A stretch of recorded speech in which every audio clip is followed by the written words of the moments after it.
अॼु बाप दादा चवनि था 18/1/1980 जा महावाक्य आहिनि।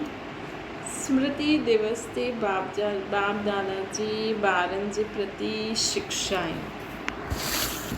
स्मृति दिवस ते बाप दादा जी ॿारनि जे प्रति शिक्षाऊं। अॼु स्मृति दिवस सां स्मृति दिवस जे स्मृति स्वरूप अर्थात समृद्ध स्वरूप ॿारनि खे ॾिसी करे बाप दादा भी सदा समृद्ध भव जो वरदान ॾियनि। बाबा ॾिसी सभिनि खे समृद्ध भव जो वरदान ॾियनि। शक्तिशाली ठह। जीअं अॼु जे स्मृति दिवस ते स्वतः स्मृति स्वरूप रहियो, हिकु ई लग्न में मग्न ऐं हिकु बाप ॿियो न कोई। अहिड़ा सहज योगी निरंतर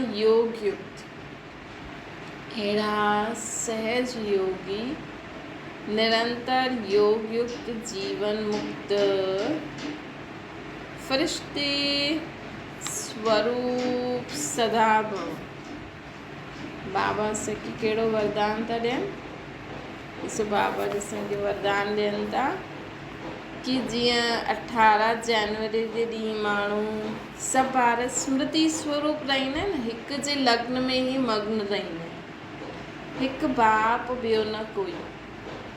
ईअं ई बाबा चवनि था सदा ई सहज योगी निरंतर योग युक्त जीवन मुक्त फरिश्ते स्वरूप सदा भव।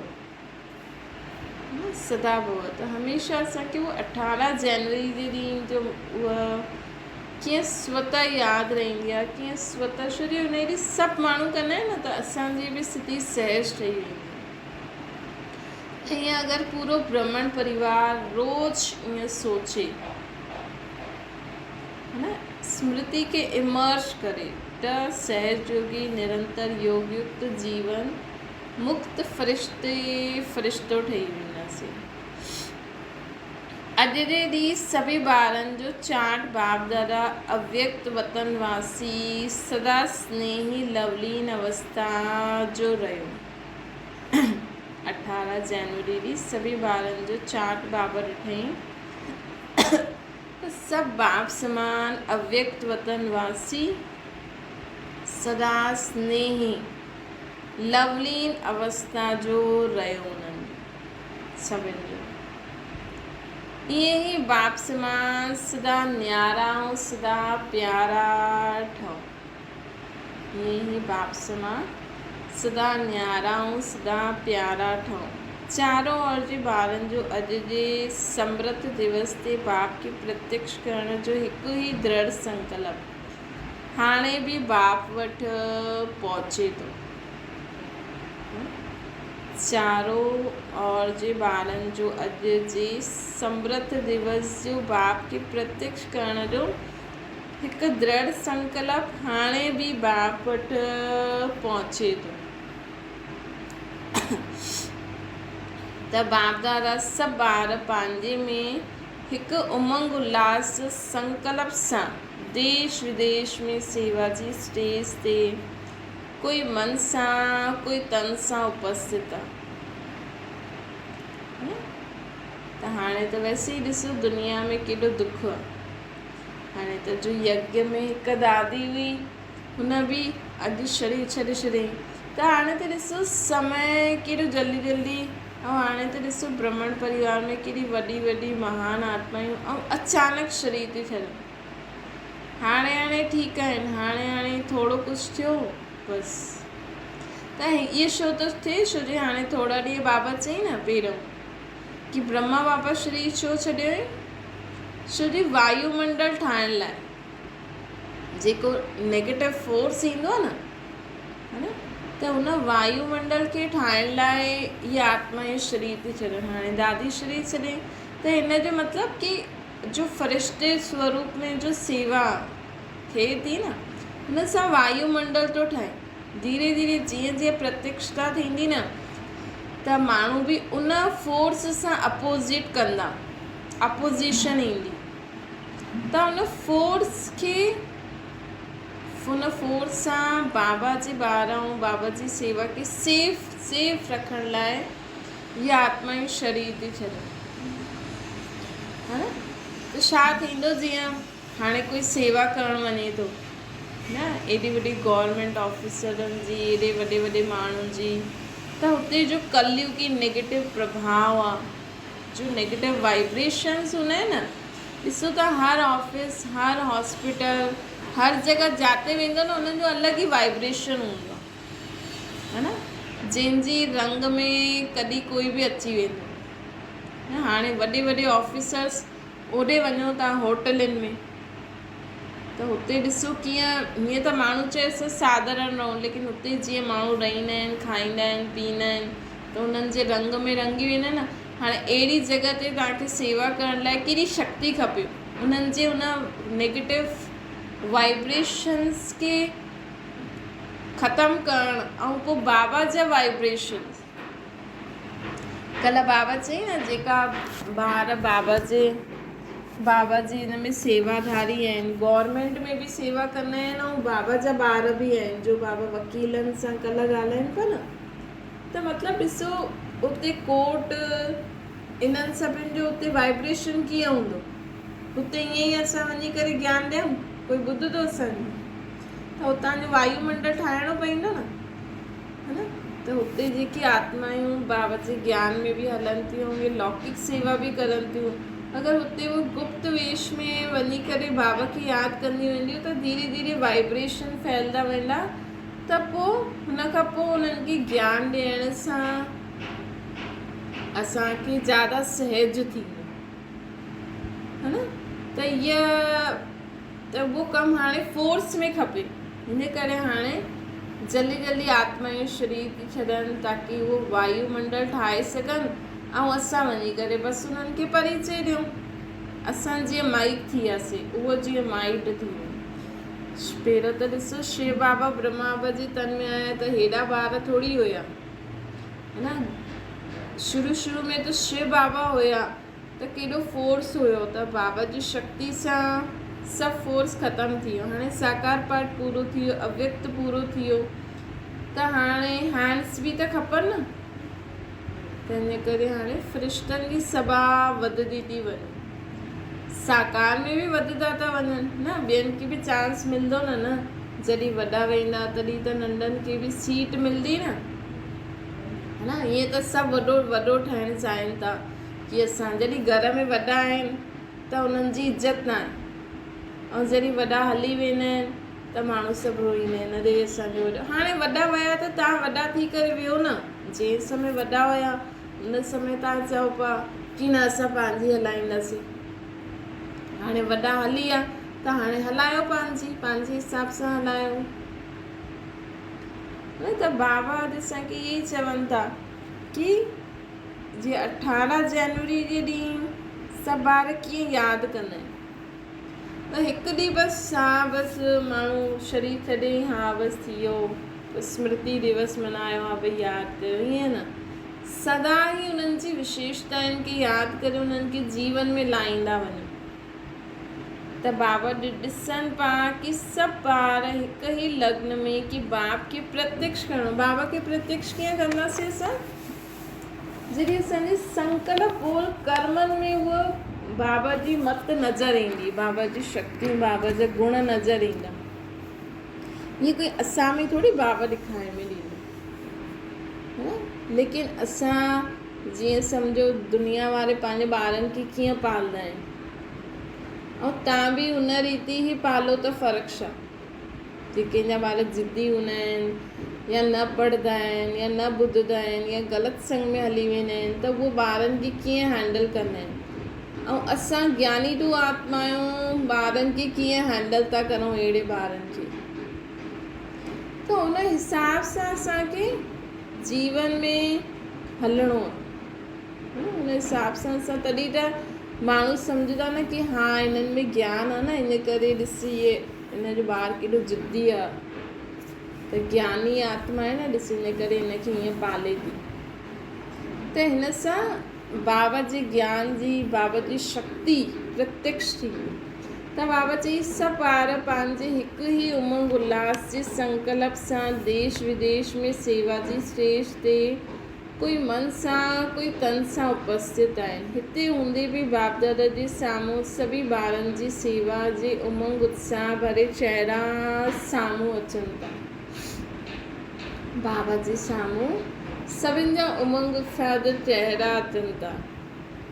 बाप दादा खे वर्ल्ड जो चक्कर लॻाइण में केतिरो समय लॻंदो?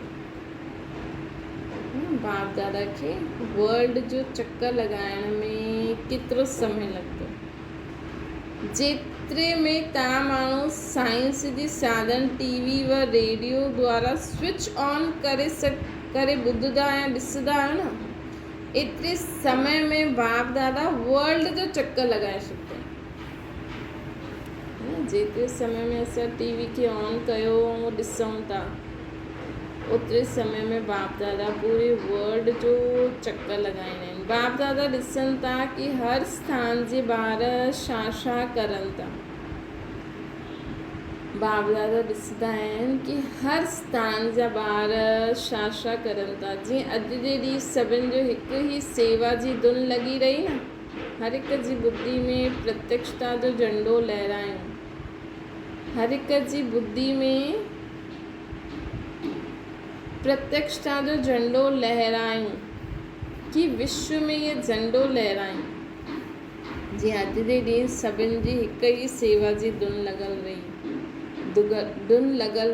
हर हिक जी बुद्धि में हुयो कि हाणे प्रत्यक्षता जो झंडो लहरायूं, विश्व में ये झंडो लहरायूं। सभिनि जे हृदय में बाप दादा बसियल हुयो ऐं इहे ई पुरुषार्थ प्रैक्टिकल में लायो पिया कि सभी कीअं दिलि में चीरे करे ॾेखारियूं कि बाबा असांजे दिलि में आहे। सभिनि कीअं लॻे पियो। बाबा ॿारनि जी फीलिंग असांखे ॿुधाइनि था कि ॿारनि में ईअं लॻे पियो। हिन समय जो सभिनि जो रूप यादगार में ॻायल आहे। सेवक हनुमान जे मिसल, है ना। उन समय जॾहिं बाबा आया हुया त हुन समय जी हनुमान न पंहिंजो दिलि चीरे करे ॾेखारींदो, मुंहिंजे दिलि में राम सीता आहे न। त ईअं बाबा ॾिठईं कि हिन समय सभिनि जो रूप यादगार में ॻायल उहे सेवक हनुमान जे मिसल हुयो। कोई संकल्प जे तीर लॻाइनि पिया जंहिंसां श्रेष्ठ संकल्प जो वायुमंडल द्वारा बाप खे प्रत्यक्ष करो। न तव्हां घर वेठे बि बाप खे प्रत्यक्ष करे सघंदा आहियो। कर्म कंदे हुए वेठे हुए बाबा खे यादि करो ऐं चओ ईअं कि बाबा सभी आत्माउनि खे बाबा जो परिचय थो मिली वञे। सभी आत्माउनि जो बुद्धि जो तालो खुली थो वञे। सभी आत्माऊं जी बुद्धि शुद्ध थी थींदी वञे। सभी आत्माउनि खे बाप जो परिचय मिले थो। सभी सम्झनि बि थियूं ऐं मञी करे हलनि बि थियूं। कोई संकल्प जे तीर लॻाइनि पिया जंहिं श्रेष्ठ संकल्प सां वायुमंडल द्वारा बाप खे प्रत्यक्ष करो। कोई पंहिंजे मुख सां स्नेही शक्तिशाली बोल सां बाप खे प्रत्यक्ष करण में लॻल हुयो न। कोई पंहिंजे मुख सां स्नेही शक्तिशाली बोल सां बाप खे प्रत्यक्ष करण में लॻल हुया। कोई पंहिंजे संकल्प सां ई करनि पिया। अहिड़ो दृश्य यादि ऐं सेवा जे बैलेंस जो बाप दादा ॾिसनि पिया। त तव्हां कीअं कंदा आहियो बाबा खे प्रत्यक्ष? पंहिंजे संकल्प सां, पंहिंजे बोल कर्मनि सां। स्नेह बि अॼु संपूर्ण रूप में इमर्ज हुयो ऐं सेवा शक्ति स्वरूप भी अॼु सेवा अर्थ इमर्ज रूप में हुयो, है न। स्नेह भी संपूर्ण रूप में इमर्ज हुयो, मतलब बाबा से स्नेह भी हुयो। शक्ति रूप भी अॼु सेवा अर्थ इमर्ज रूप में हुयो। स्नेह और शक्ति अॼु जे हिन ॾींहुं जी समान सदा यादि ऐं सेवा जे बैलेंस में रहणो, सदा यादि ऐं सेवा जे बैलेंस में रहणो। हिन वर्ष हर आत्मा, ये 80 जो वर्ष को हले न उन समय, ये 80 जो वर्ष विशेष हर आत्मा के यथा योग्य वर्षो ॾियण जो वर्ष आहे। 80 जो वर्ष हर आत्मा के यथा योग्य वर्षो ॾियण जो वर्ष आहे। सर्व तड़पती हुई आत्माउनि खे यथा योग्य तृप्त आत्मा ठाहिण जो वर्ष आहे। विशेष हिन वर्ष में यादि ऐं सेवा जो बैलेंस रखिणो आहे, सदा ब्लेसफुल रहणो। विशेष हिन वर्ष छा करिणो आहे, बाबा जी यादि ऐं सेवा जो बैलेंस रखिणो आहे ऐं सदा ब्लेसफुल रहणो। कल्ह बि बाबा चई न हाणे प्रजा ठाहिण जो ऑफिस खोलो। प्रजा कीअं ठहींदी? प्रजा बाबा जे संबंध में न ईंदी, संपर्क में ईंदी। मतिलबु वो बाबा जो ॿार ईअं न ठहींदी जीअं असां आहियूं। उनखे सिर्फ़ु संपर्क में थोरो बहुत ॿुधणु, थोरो बहुत करणु, इहे सुठो लॻंदो। त बाबा कल्ह चई न प्रजा ठाहिण जो ऑफिस खोलो। अॼु बाबा चवनि था कि हाणे हिन वर्ष विशेष छा करो, हर आत्मा खे वर्षो ॾियारो, चाहे उनखे मुक्ति जो वर्षो मिले, चाहे उनखे जीवन मुक्ति जो वर्षो, चाहे उनखे मुक्ति जो वर्षो मिले, चाहे उनखे जीवन मुक्ति जो वर्षो मिले। सर्व तड़पदी हुई आत्माउनि खे यथा योग्य तृप्त ठाहिण जो वर्ष है न। सर्व तड़पदी हुई आत्माउनि खे हाणे यथा योग्य तृप्त ठाहिण जो वर्ष आहे। विशेष हिन वर्ष में यादि और सेवा जो बैलेंस रखिणो आहे और सदा ब्लेसफुल भी रहणो, सदा ब्लेसफुल रहो। साथ साथ सर्व आत्माउनि खे ब्लेसिंग ॾींदा रहो, सदा ब्लेसफुल रहो और सर्व आत्माउनि खे ब्लेसिंग भी ॾींदा रहो। ॿियो कमी छा आहे? हाणे कुझु खपे छा असांखे? जो पाइणो हुयो उहो त पाए वरितो, हाणे असांखे कुझु खपे? कोई तव्हांखे न ॾे, कोई तव्हांजी इंसल्ट करे, कोई तव्हांखे इज़त मान न ॾे, कोई तव्हांखे हिस्सो न ॾे। हर ॻाल्हि में असांखे सभिनि खे ब्लेसिंग ॾियणी आहे। बाबा त चए थी न कि मुंहिंजा ॿारनि खे मां अंत ताईं दाल रोटी ज़रूरु खाराईंदमि। त भले कोई तव्हांखे हिस्सो न ॾे, तव्हां वटि एतिरो त आहे न, तव्हां दाल रोटी खायो, हुनखे ब्लेसिंग्स ॾियो। हाणे असां ज्ञानी तू आत्मायूं ईअं न करे सघंदा आहियूं कि असांजी कंहिं इंसल्ट कई त असां बि इहे सोचूं कि हिनखे बि माण्हू हीअं करनि, है न। असांखे कंहिं मान सम्मान न ॾिनो त असां सोचूं हिननि खे बि न मिले। असांखे कंहिं हिस्सो न ॾिनो त असां सोचूं हिननि खे बि, इन्हनि जो बि जेको बि पैसो आहे उहो वेस्ट थी वञे, घाटे में हले वञे। हाणे असां इहे सभु न सोचे सघंदा आहियूं। असांखे सभिनि खे ब्लेसिंग ॾियणी आहे। छा करिणो आहे? सदा ई सर्व आत्माउनि खे ब्लेसिंग ॾींदा रहो। हिन वर्ष जो संगठित रूप जो विशेष स्लोगन आहे, स्व जे प्रति सर्व जे प्रति सदा विघ्न विनाशक। स्व जा विघ्न भी विनाश और सर्व जा विघ्न भी विनाश करण वारा। बाबा छा था चवनि? सर्व तड़पदी हुई आत्माउनि खे यथा योग्य तृप्त आत्मा ठाहिण जो वर्ष। भले ज्ञान में हले न हले, भले केतिरा बि पाप आत्मा हुजे, जे पाप कया आहिनि न त उन्हनि खे पोइ अंत घड़ी केॾो उन्हनि खे पछताइणो पवंदो। हुन समय असां ईअं न सोचूं इहे पंहिंजे कर्मनि जो भोग न भोगे थी। इहे पुण्य आत्मा जो कमु न आहे, पुण्य आत्मा जो कमु आहे हुन समय उन्हनि जे पापनि सां उन्हनि खे मुक्त करणु, सही राह ॾेखारणु, उन्हनि खे बि ब्लेसिंग ॾियणु, न त पाप करे छॾियईं अनजाने में या जानबूझ के। हाणे त तड़पे थी न, त उन्हनि खे बि असांखे ब्लेसिंग ॾियणी आहे न, की इहे चऊं अरे हीअ त पंहिंजो भुगतान भुगते थी, हिनखे असां छा कयूं। त बाबा चवनि था कि हाणे हिन वर्ष स्वप्रति ऐं सर्व प्रति विघ्न विनाशक ठहिणो, उनजो सहज साधन आहे क्वेश्चन मार्क खे सदा जे लाइ विदाई ॾियणो है न। हाणे छा करिणो आहे, क्वेश्चन मार्क खे सदा जे लाइ विदाई ॾियो। आहे कोई मन में प्रश्न, ईअं छो कंदो आहे, हिन ईअं छो कयईं, हाणे छा थींदो, ये कोई प्रश्न आहे? सभिनि खे विदाई ॾियो ऐं फुल स्टॉप द्वारा सर्व शक्तियुनि जो फुल स्टॉप रखिणो है न।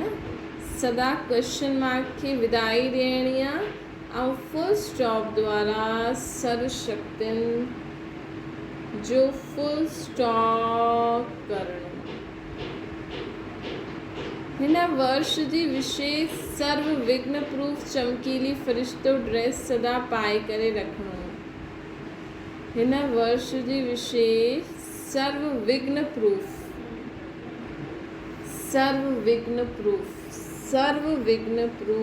चमकीली फ़रिश्तो ड्रेस सदा पाए करे रखो।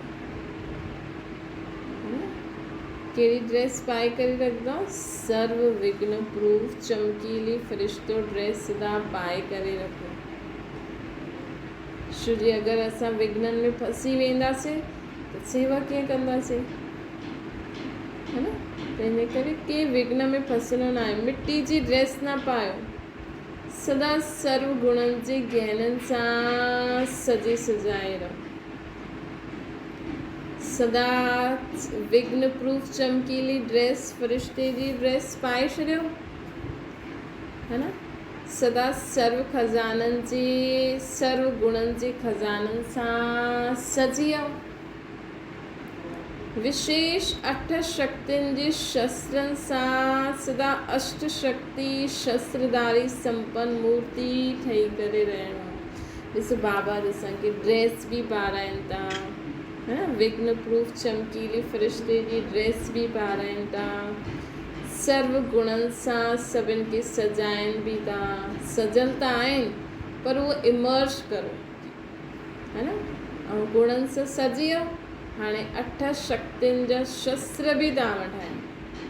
8 शक्तियूं शस्त्रधारी संपन्न मूर्ति ठही करे रहणो। रेडी थी वियो न सभु। हाणे हिन कर्म क्षेत्र में कर्म करो। सदा खुद के हिन मूर्ति ये संपन्न मूर्ति पंहिंजी स्मृति में रखो। मां बाप दादा जी चित्र छाया जे हेठां विघ्न प्रूफ चमकीलो फ़रिश्तो ड्रेस सर्व गुणनि सां श्रृंगारल हुई। अष्ट शक्तियुनि जे शस्त्र सदा अष्ट शक्ति शस्त्रधारी संपन्न मूर्ति आहिनि।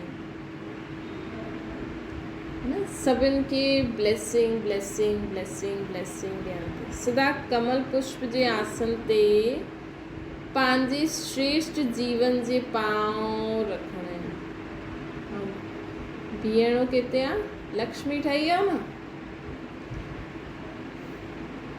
सदा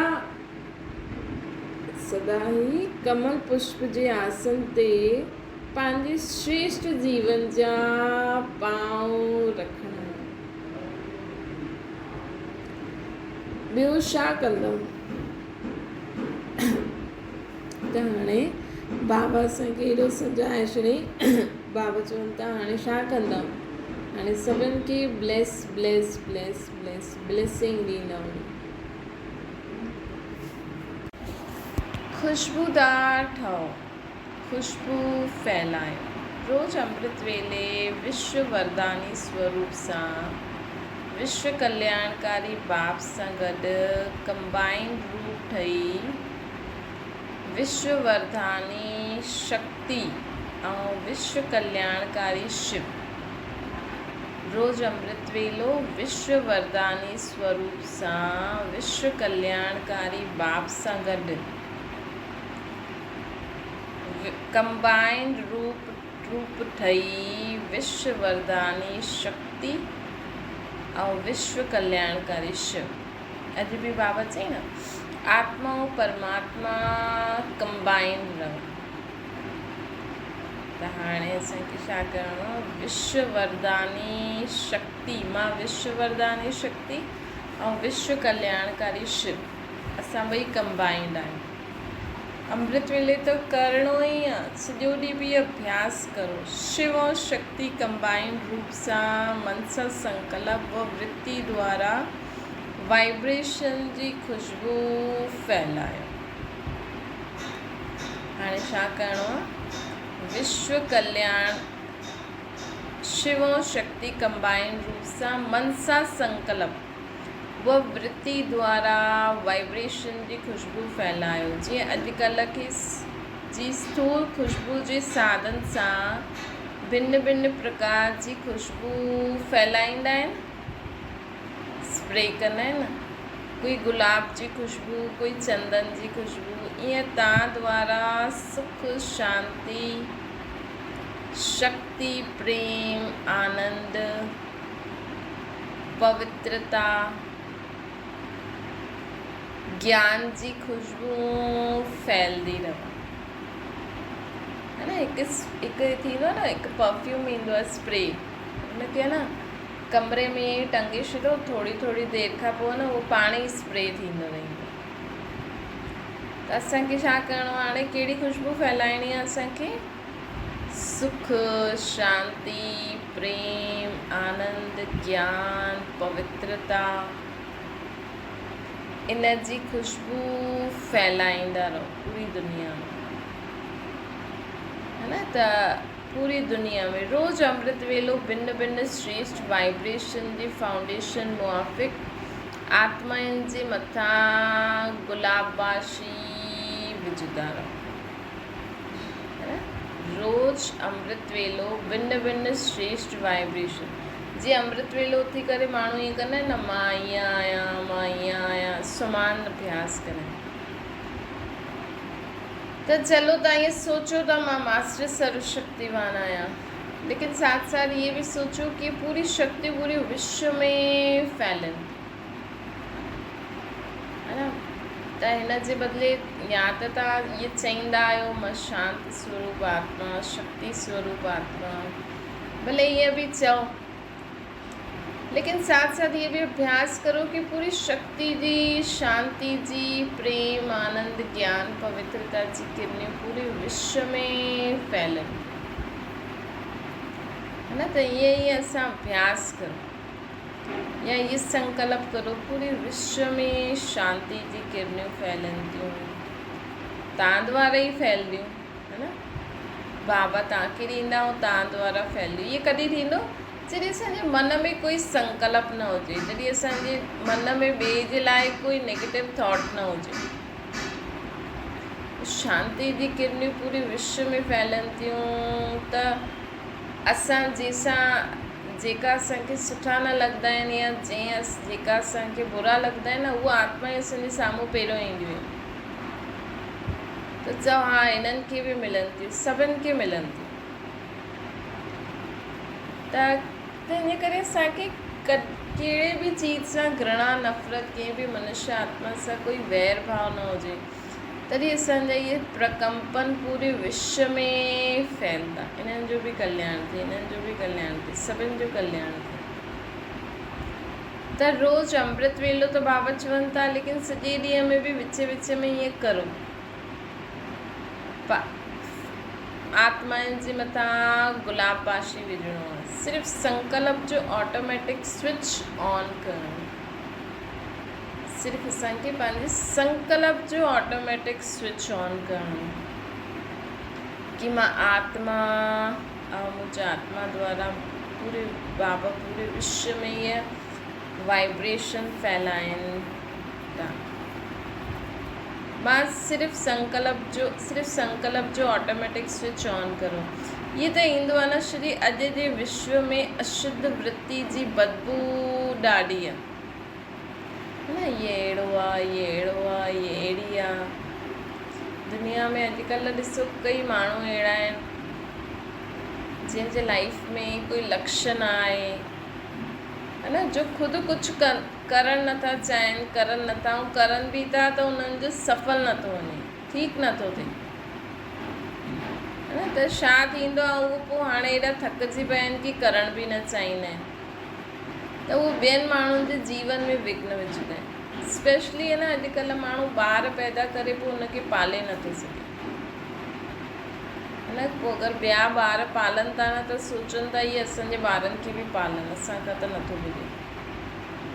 त इन करे न अॼुकल्ह माण्हुनि जी शादियूं बि ॾाढो सोचे सम्झी करे करायो, ॿार बि उन्हनि खे ॾाढो सोचे सम्झी करे पैदा करायो, केरु संभालंदो न त, है न।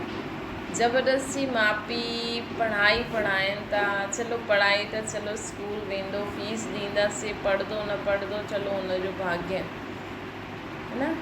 लेकिन अॼु ॾिसो ॿार खे त स्कूल मोकिलो था, हुनखे उथाइण में माण्हुनि जो केॾो समय वेस्ट थो वञे, उन्हनि खे खाराइण पीआरणु, स्कूल मोकिलाइणु। अॼु नंढा त छा वॾा बि कंहिंखे खाइण जी इच्छा बि नथी थिए, दुनिया जी हालत ॾिसो न, कंहिंखे खाइण जी इच्छा थिए थी, जेको बि खाइण जी इच्छा थिए थी उहो शरीर खे बि अंदरि ख़राबु थो करे, त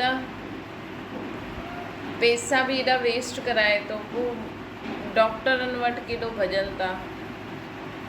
त दुनिया जो माहौल ॾिसो, इन जे लाइ न हाणे असांखे सोचणो आहे कि असां वटि जो आहे, जहिड़ो आहे, असां जाते आहियूं, जो बि आहियूं, ॿार पढ़नि था नथा पढ़नि, जो बि, लेकिन ख़राबु संग में न वञनि। चलो उहो जो बि खाए थो, चलो हुनजे शरीर खे जो लॻे थो एटलीस्ट खाए त सही, है न, इंसान खाए त सही। त बाबा असांखे चवनि था कि जीवन में असांखे सदा इहे यादि रखिणो आहे कि असांखे शुद्ध संकल्पनि जा वाइब्रेशन चारों ओर फैलायूं।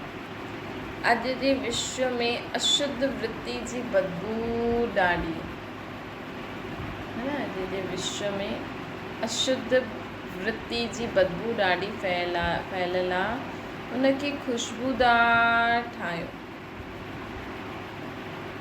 सम्झो हिन वर्ष में छा करिणो, सम्झो हाणे हिन वर्ष में छा करिणो आहे, चारों तरफ़ खुशबू फैलाइणी आहे, सर्व जो ई भलो थिए। हिन वर्ष में अॼुकल्ह जे गवर्नमेंट जी इलेक्शन थी, ऐं पांडव छा कंदा, हिन वर्ष में जो बि पुराणा ऐं नया सर्विस जा भिन्न भिन्न साधन आहिनि, उन्हनि खे तन मन धन समय आदि जो बि आहे सभु लॻाए करे फाइनल सर्व आत्माउनि में असां सेलेक्ट करो कि कहिड़ी आत्मा मुक्ति जे वरसे जे योग्य आहे, कहिड़ी आत्माऊं जीवन मुक्ति वरसे जे योग्य में आहिनि। हाणे बाबा चवनि था जीअं इलेक्शन थींदो आहे न, त इलेक्शन में बि ॾिसो किथे बि जीतिया, है न, चाहे गुजरात जीती या राजस्थान में बीजेपी जीती, लेकिन बीजेपी में बि ॾाढा नेता हूंदा आहिनि उते, पोइ हुननि मां बि उन्हनि खे हिक खे चूज़ करे उतां जो चीफ मिनिस्टर ठाहिणो पवंदो।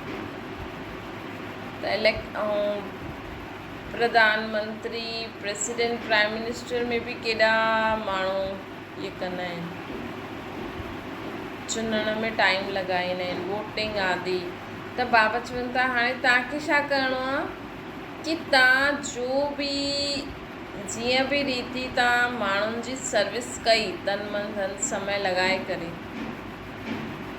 सभु लॻाए करे हाणे फाइनल सर्व आत्माउनि मां सां सेलेक्ट करो कि कहिड़ी आत्माऊं मुक्ति जे वर, भई असां त प्रयत्न कयो कि असां उन्हनि खे बाबा जो ठाहिण जी कोशिशि करो, उन्हनि खे ज्ञान ॾिनो, मन सां योगदान ॾिनो, लेकिन कई बार छा थींदो आहे कि असां द्वारा आत्माउनि खे शक्ति त मिलंदी, है न, लेकिन असां त उन्हनि खे शक्ति ॾिनी कि वो बाबा जो कार्य करनि, बाबा सां जुड़ियल रहनि, पंहिंजे जीवन में सुख शांति सां रहनि, लेकिन छा कंदा आहिनि कि उहा भले ई बाबा जो न ठहनि, भले ई बाबा जी ज्ञान में अॻियां न वधनि, भले ही पंहिंजे जीवन में सुख शांति सां ख़ुशी रहनि, हिन में असांखे कोई प्रॉब्लम न आहे न।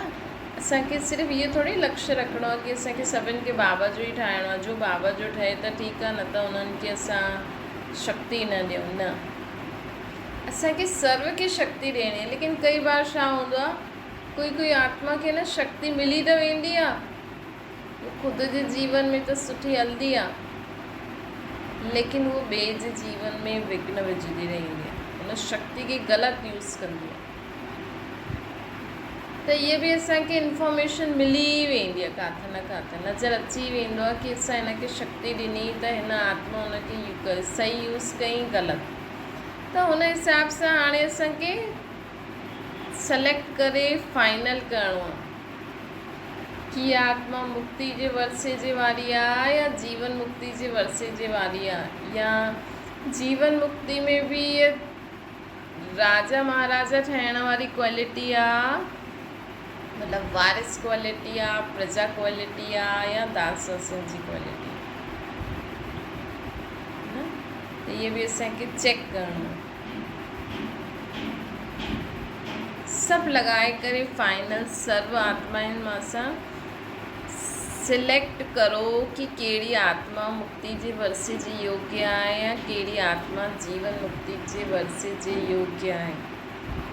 जो जंहिंजे योग्य आहे उन्हनि खे ओड़ो ई संदेश ॾेई फाइनल करो। बाबा चवनि था हाणे फाइनल करो। हाणे ॾिसो, बाबा जो पंहिंजी हिकु दादी हुया, उन्हनि बि शरीर छॾे छॾियो। हाणे त मतिलबु कि ॾाढो ई जल्दी जल्दी कमु थी वियो। छो जो उन्हनि शरीर छॾियो त ईअं न कि उहो कोई मथे हली आहे, उहो हाणे बि पंहिंजे लाइट जे शरीर द्वारा जास्ती सर्विस कंदा, है न। पहिरियों त उहो शरीर में हुया, है न, त शरीर में त पोइ शरीर खे खाराइणु पीआरणु सनानु कराइणु, पोइ उन हिसाब सां माण्हू हूंदा आहिनि त उन्हनि सां बि मिलणो पवंदो आहे। त असां जीअं हिकु स्थान ते थी वेंदा आहियूं। हालांकि उन्हनि जी ऊर्जा त चारों तरफ़ फैलंदी आहे, लेकिन सोचो हाणे उहो शरीर खां ॿाहिरि निकिरी आहे, फ़रिश्ता ठही आहे, त शरीर जो त कोई खाइणु पीअणु सुम्हणु हाणे उहो न, सभु ख़तमु थी वियो, त केॾो टाइम बची वियो, है न। हिन टाइम में बची वियो त उन्हनि जी पूरे विश्व में जाते भी आत्माउनि खे ज़रूरत हूंदी, हुते उन्हनि जी शक्ति, उन्हनि आत्माउनि खे उहा शक्ति मिलंदी ऐं हुन रीति सेवा कंदा, है न। बाक़ी बसि इहा आहे कि हाणे अगरि असांखे उन्हनि सां मिलणो हूंदो त असांखे बि पंहिंजे फ़रिश्ते स्वरूप में सिद्ध थियणो पवंदो। जीअं बाबा असांखे केॾो सिखाए करे बाबा पंहिंजो पाठ इहो पूरो कयो। हाणे बि बाबा सां ॿार मिलंदा आहिनि, लेकिन जेका फ़रिश्ते स्वरूप में सिद्ध थी है। हाणे तव्हांखे न फ़रिश्ते स्वरूप में सिद्ध थी करे तव्हां कंहिंसां बि मिली सघंदा आहियो, बाप दादा सां, जानकी दादी सां, गुलजार दादी सां, रतन मोहिनी दादी सां, प्रकाश मणि दादी सां। तव्हांखे कंहिं ब्रह्मणी सां पुछण जी ज़रूरत न है न। तव्हांखे किथे मधुबन में वञण जी ज़रूरत न आहे। हाँ, उहो त वञो, उहो कोई ॻाल्हि कोन्हे, लेकिन कोई हूंदो आहे न, हा भई दादी सां मिलणो आहे, मधुबन वञिणो पवंदो। हाणे त बसि पंहिंजे फ़रिश्ते स्वरूप में सिद्ध थियो, दादियुनि सां मिलो, बाप दादा सां मिलो, के ब्रह्मणियुनि जे चक्कर में बि न पइणो पवंदो। भई हुते त हूंदो आहे न, भई ब्रह्मणी खां टाइम वठिणो पवंदो, कॾहिं दादियुनि जे सुम्हण जो समय आहे, खाइणु नाश्तो रोटी ॾींहं जी खाइण जी समय आहे। हालांकि उहो त उन्हनि खे त कोई प्रॉब्लम न आहे, लेकिन जो संभालंदा आहिनि उन्हनि खे बि त ॾिसणो पवंदो आहे न। त हिननि बंदरनि सां फ्री, बसि हाणे उन्हनि सां मिलण जो तरीक़ो कहिड़ो आहे, पंहिंजे फ़रिश्ते स्वरूप में सिद्ध थी वञो। त तव्हांखे विदाउट कंहिंजी परमिशन, विदाउट कंहिं हेॾे होॾे भॼणु बीहणु, हिननि जे बिना तव्हां उन्हनि सां मिली करे उन्हनि खे जो बि पंहिंजे मन जी ॻाल्हि हुजे उहो चई करे तव्हां हुन रीति सॉल्यूशन प्राप्त करे सघंदा आहियो। न त तव्हांखे उहा स्थिति नथी बि अचे त तव्हां मन ई मन में बाप दादा खे यादि करे सभु उन्हनि खे ॻाल्हियूं ॿुधायो छोजी जीअं पहिरियों मधुबन में साकार में एॾी सारी दादियूं आहिनि, हाणे फरिश्ते स्वरूप में एॾा सारा बाबा जा ॿार आहिनि। बाबा कंहिंखे बि मोकिले करे कुझु बि कराए तव्हांजो कमु कराए छॾंदा। ईज़ी थी वियो न हाणे। त छोजी ॾिसो हर हिक खे टाइम बि खपे न। हाणे ब्राह्मणनि बि एॾी सेवा कई त हुननि खे बि त पंहिंजे पुरुषार्थ जे लाइ, पंहिंजे संगम युग में जो बि करिणो आहे हुनजे लाइ समय ॾियणो आहे न। त बाबा चवनि था कि हाणे छा फाइनल करिणो आहे, कहिड़ी आत्मा खे मुक्ति जो वरसो ॾियणो आहे, कहिड़ी आत्मा खे जीवन मुक्ति जो वरसो ॾियणो आहे। जो जंहिंजे योग्य आहे उनखे ओड़ो ई संदेश ॾेई फाइनल करो। सभी सेवा जी फाइल फाइनल करो। बाबा जी समय अनुसार केॾी पावरफुल, मतलब बाबा जी ॻाल्हियूं असां ॿुधूं था कि हाणे समय अनुसार सभु सेवा जी फाइल फाइनल करो। कंहिंखे मुक्ति जो वरसो ॾियणो आहे, कंहिंखे जीवन मुक्ति जो वरसो ॾियणो आहे, जल्दी जल्दी फाइनल करो ताकि सभी आत्माउनि खे पंहिंजो पंहिंजो वरसो मिले ऐं असां सभु बाबा सां गॾु पंहिंजे घर हलूं, ऐं पंहिंजे पंहिंजे समय ते सतयुगी दुनिया में पाठ बजायूं। जीअं फाइल जे हर कागज़ में ऑफिसर पंहिंजी सही करे करे संपन्न करे अॻियां वधाईंदो न,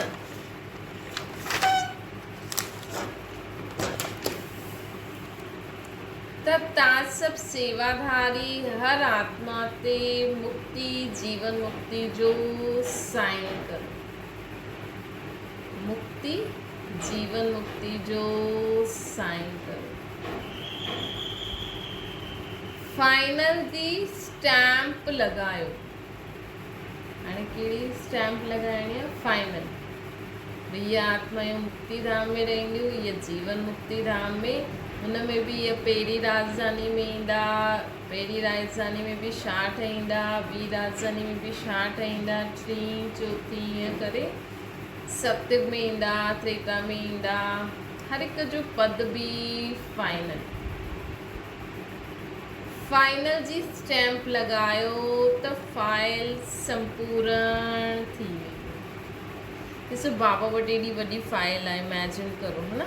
हुन में हिकु आहे जीवन मुक्ति जी फाइल, हिकु आहे मुक्ति जी फाइल, है न। जीवन मुक्ति में बि सतयुग जी 8 राजधानी, 8 राजधानी में बि केरु महाराजा महारानी ठहींदो, केरु उन्हनि जे रॉयल फैमिली ठहींदी, केरु उन्हनि जी प्रजा दास दासियूं ठहींदियूं, सभु फाइनल।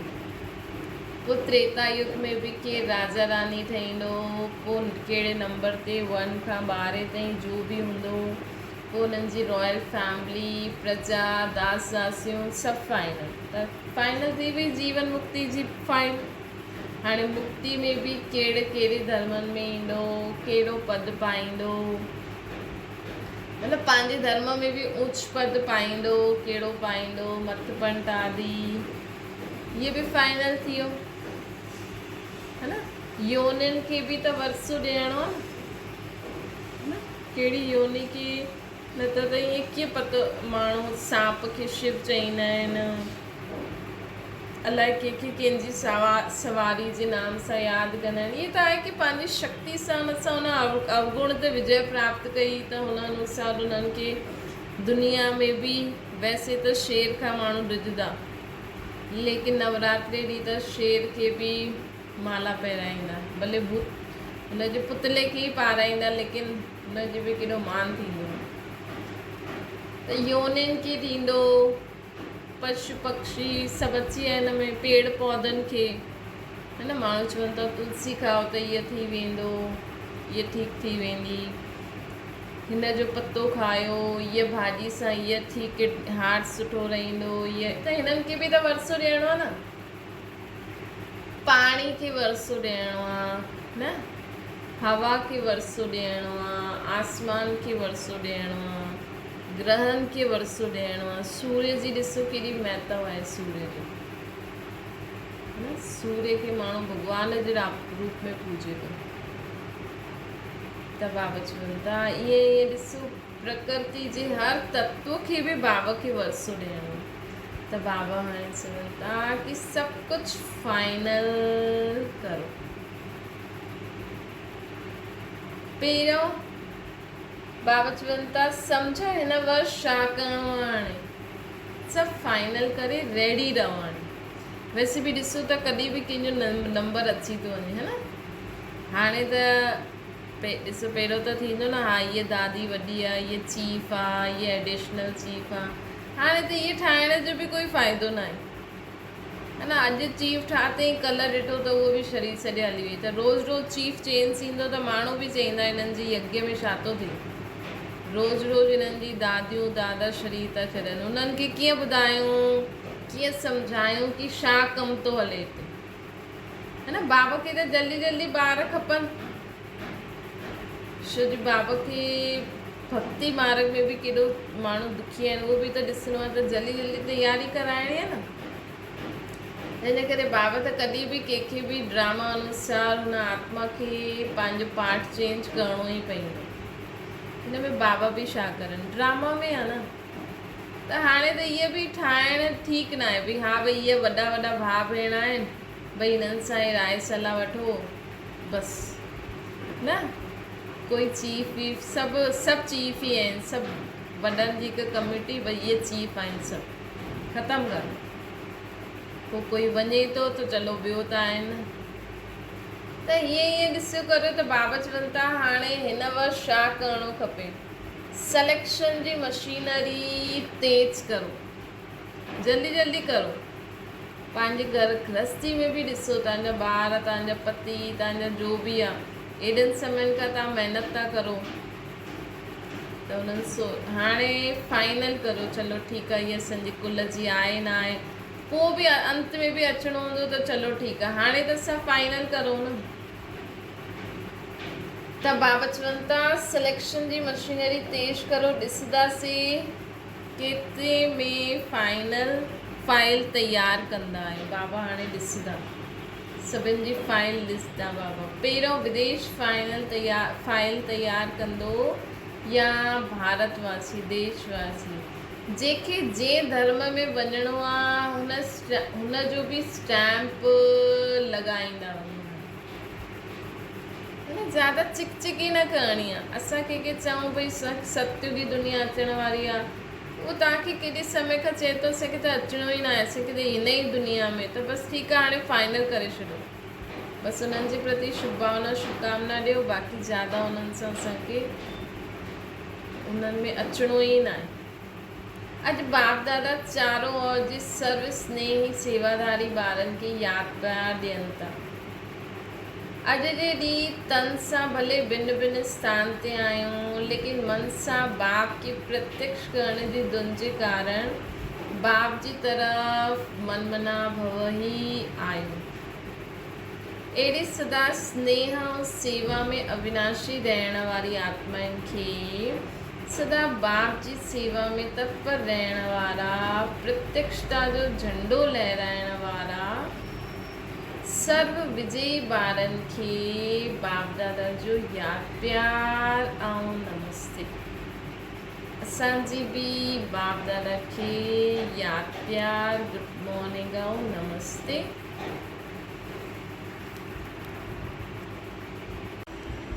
हाणे बाप दादा सां छुटी वठण लाइ जानकी दादी आया लंडन वञनि पिया। त बाबा उन्हनि खे पाण सां गॾु विहारे करे बाबा चई बाप दादा खे बि मुर्बी ॿारनि जो रिस्पेक्ट रखिणो हूंदो आहे। हिन करे बाप दादा बधाई ॾींदा आहिनि, न कि विदाई। वैसे त इहा मस्तु फ़क़ीर आहे, मतिलबु जानकी दादी जे लाइ बाबा चवनि था वैसे त इहा मस्तु फ़क़ीर आहे। विश्व जी परिक्रमा बाप ॿारनि सां गॾु साकार द्वारा बि कंदा आहिनि, न। भले ई बाबा विदेश में बाबा जो ईअं कोई मुरली अवतरित थी करे मुरली न वॼाई, लेकिन बाबा चवनि था कि जीअं जीअं जो जो निमित आत्मायूं हूंदियूं न वॾियूं वॾियूं, है न, उन्हनि सां गॾु गॾु बाबा, उन्हनि खे त सदा श्वासोश्वास बाबा ई बाबा यादि रहंदो न। दादियुनि खे तव्हां कॾहिं बि ॾिसंदव न त उन्हनि जे हथ में न मुरली ज़रूरु हूंदी आहे, मुरली ऐं बाबा, एॾी वॾी ज़िम्मेवारी संभालंदे हुए बि उन्हनि जे हथ में छा हुई, मुरली ऐं मुख में बाबा। ईअं न की उहे सोचंदा हुया हा हिन में ईअं छा करूं, कीअं करूं, ईअं करूं न, कोई बि ॻाल्हि उन्हनि खे कोई चईंदो त उहो बाबा खे चईंदा त बाबा उन अनुसार उन्हनि खे जो बि ज्ञान जी टचिंग थींदी आहे, शक्ति हूंदी आहे, उहो उन्हनि खे ॾींदा आहिनि। त उन्हनि में मापन त हुयो ई न, है न, तॾहिं त हेॾो वॾो यज्ञ संभाले हलनि पिया न। न त ॾिसो कंहिंजे शरीर छॾण ते कीअं मतिलबु वातावरण कीअं थी वियो, सभु जॻह कीअं वातावरण हुयो। त इहा मतिलबु उन्हनि जी उहा छत्र छाया हुई जो असांखे फील थिए पई, हाणे बि थींदी रहंदी। त बाप दादा चवनि था कि बाबा ॿारनि सां गॾु साकार द्वारा बि विश्व जी परिक्रमा कंदा आहिनि। अव्यक्त रूप में त बाबा कंदा ई आहिनि, लेकिन असां बि बाबा खे यादि करे तव्हां काॾे बि वञो, घर में आयो, घर खां ॿाहिरि निकिरो था, लेकिन सदा पाण सां गॾु बाबा रखो न, त जीअं बाबा तव्हां सां गॾु तव्हां जाॾे वेंदव न, जीअं तव्हां बाबा खे बि घुमायो था होॾे होॾे। त बाबा वैसे त सेकेंड में बाबा विश्व जी परिक्रमा लॻाईंदा आहिनि, लेकिन साकार रूप में ॿारनि द्वारा सेवा जी परिक्रमा लॻाईंदा आहिनि, है न। त दादियुनि जो हेॾे होॾे वञणु या असां बि, इहे असांखे सिखिणो हुयो, है न। हाणे असां बि सिखूं, जाॾे बि वञो था त उते बाबा सां गॾु वञो, त बाबा जी तव्हां सां गॾु हुन स्थान ते वेंदा त उहो स्थान बि शुद्ध थींदो वेंदो, कोई न कोई सेवा थींदी रहंदी आहे। बाप की विश्व जी परिक्रमा अर्थात सेवा जी परिक्रमा दिलाइण लाइ वञो था न, है न। त बाबा छा थो चवे, हाणे काॾे बि वञो न त ईअं न सोचिजो मां वञा थी, ईअं सोचिजो बाबा खे बि वठी थी वञा, बाबा खे परिक्रमा कराइण थी वञा, है न, बाबा खे मां घुमाइण थी वञा। पोइ उते जेका बि ॿार आहिनि तव्हां द्वारा बाबा उन्हनि खे कुझु न कुझु ज़रूरु ॾींदो, न, दुनिया जे हालात। न त बाबा खे कीअं पतो कि विश्व में हीअं आहे हूअं आहे, न, बाबा असांखे एॾो ॿुधाईंदा आहिनि मुरली में, कीअं पतो? बाबा ॿारनि द्वारा ई ॾिसंदा आहिनि दुनिया में छा छा थिए थो, पोइ हुन अनुसार बाबा जी मुरली हलंदी आहे। हिन वर्ष जी विशेषता आहे चक्रवर्ती भव। बाबा जो अञा कार्य पूरो न थियो आहे, ईअं न सोचो दादियुनि शरीर छॾियो त कार्य बसि पूरो थी वियो, मतलब हाणे तीव्र गति सां ॿियो अॻियां वधंदो। त हाणे जीअं न वॾा हली वेंदा आहिनि, घर में बि वॾा हली वेंदा आहिनि त नंढा संभालंदा आहिनि न, हुननि जी प्रेरणा अनुसार। हीअं थोरी घर जा वॾा हली विया त बसि हाणे ख़तमु, न, पोइ अॻियां पीढ़ी वधंदी वेंदी, न। सत्युग में बि त ईअं ई थींदो न, हिकु महाराजा महारानी वेंदा, वरी ॿिया टियां, वरी ईअं ई अलॻि अलॻि थींदो रहंदो न परिवर्तन। त ईअं ई हाणे परिवर्तन, लेकिन हाणे असांजो आहे कि बाबा त असां सां गॾु आहे। त पहिरियों दादियूं बाबा खे घुमाईंदियूं हुयूं, हाणे असां बि काॾे वञूं त बाबा खे असांखे घुमाइणो आहे, न, ताकी बाबा जो कार्य जल्दी जल्दी थी सघे। त हिन वर्ष छा कहिड़ी विशेषता धारण करणी आहे? चक्रवर्ती ठहो, या देह सां हेॾे होॾे चकर लॻाईंदा बाबा सां गॾु, या मन सां, मन में बि बाबा जी यादि ऐं पूरो विश्व असांजे साम्हूं हुजणो। अॻियां अॻियां बाबा, पुठियां पुठियां तव्हां बाप खे परिक्रमा लॻवाईंदा या बाप तव्हांखे परिक्रमा साथ साथ दिलाईंदा? छा थींदो? तव्हां लॻवाईंदव बाबा खे, बाबा हलो, जेको वठी हलंदो आहे उहो अॻियां अॻियां हलंदो आहे न, चईंदो न हा हाणे हेॾे हलो हेॾे हलो, ईअं थींदो, या बाबा तव्हांखे लॻवाईंदा? बाबा चवनि था अॻियां अॻियां मूंखे रखिजो, पुठियां पुठियां तव्हां हलिजो। बाबा अॼु इहे कमु करण लाइ हलणो आहे, त जीअं बाबा खे चयो, बाबा हलो तव्हां मूंखे वठी हलो। अॼु मिठी दीदी बाप दादा जे सम्मुख अची करे वेठा। अॼु वतन में सभी ॿार स्नेह सां त पहुचिया ई हुया, लेकिन अॼु जे समृद्धि दिवस मल्हाइण लाइ सेवा में वही हुई श्रेष्ठ आत्मायूं भी पहुची हुई। उन्हनि जी भी रूह रियान ॾाढी ई सुठी हुई, मतिलबु एडवांस पार्टी भी पहुची हुई। वो पंहिंजे विश्व सेवा जे वंडरफुल पाठ खे ॾिसंदे हुए हर्षित थियनि पिया कि भिन्न भिन्न शरीर सां विश्व सेवा जो अलौकिक राजयुक्त पाठ कहिड़ो आहे। जीअं जो एडवांस पार्टी में हली वेंदियूं आहिनि, जो ॿिए जॻह जन्म वठंदियूं आहिनि, त उन्हनि जी आत्मा में त वैसे ई एॾी शक्ति हूंदी आहे न। अगरि सोचो हाणे बि असां कहिड़ो बाबा चईंदा आहिनि न, बाबा जी यादि सां असांजी आत्मा में शक्ति वेंदी त उहो वायुमंडल बि ओड़ो थींदो वेंदो। त सोचो उहा आत्मा जाॾे वई हूंदियूं, हुतां जो वायुमंडल बि केतिरो शुद्ध थींदो वेंदो हुयो। त इहा बि सेवा आहे न। त बाबा चई अहिड़ा ॿार बि पहुचिया, उहे बि ॾाढा हर्षित थियनि पिया कि चलो असां भिन्न भिन्न शरीर में विश्व सेवा जो अलौकिक कार्य राजयुक्त पाठ कहिड़ो आहे। बाप दादा ॿुधाइनि पिया कि जेका ॿिया शरीर वठी करे, हाणे बि ॾिसो बाबा जी यज्ञ में तव्हां ॾिसो न केॾा नंढा नंढा ॿार अचनि था, ऐं ईंदे ई स्टेज ते था अचनि न। हाणे हिकु कुमारी आहे न, ईअं त ॾाढी सारी नंढियूं नंढियूं निकितियूं आहिनि जो राजस्थान जी आहिनि, त उहो कीअं स्टेज खे गानो ॻाईंदा आहिनि, इहे सभु कंदा आहिनि। त पूरी स्टेज ते ब्राह्मण परिवार में हिकदमि स्टेज ते अची करे ईअं पंहिंजो पूरो परफॉर्मेंस ॾियनि न। केॾो कॉन्फिडेंस आहे हुन कुमारी में, अगरि तव्हां ॾिठो हुजे त बाबा चवनि था कि भिन्न भिन्न शरीर सां विश्व सेवा जो ॾिसो कार्य हले थो न। त बाप दादा ॿुधाइनि पिया, विश्व जी पतित पावनी सरस्वती नदी जो गायन गुप्त सेवाधारी।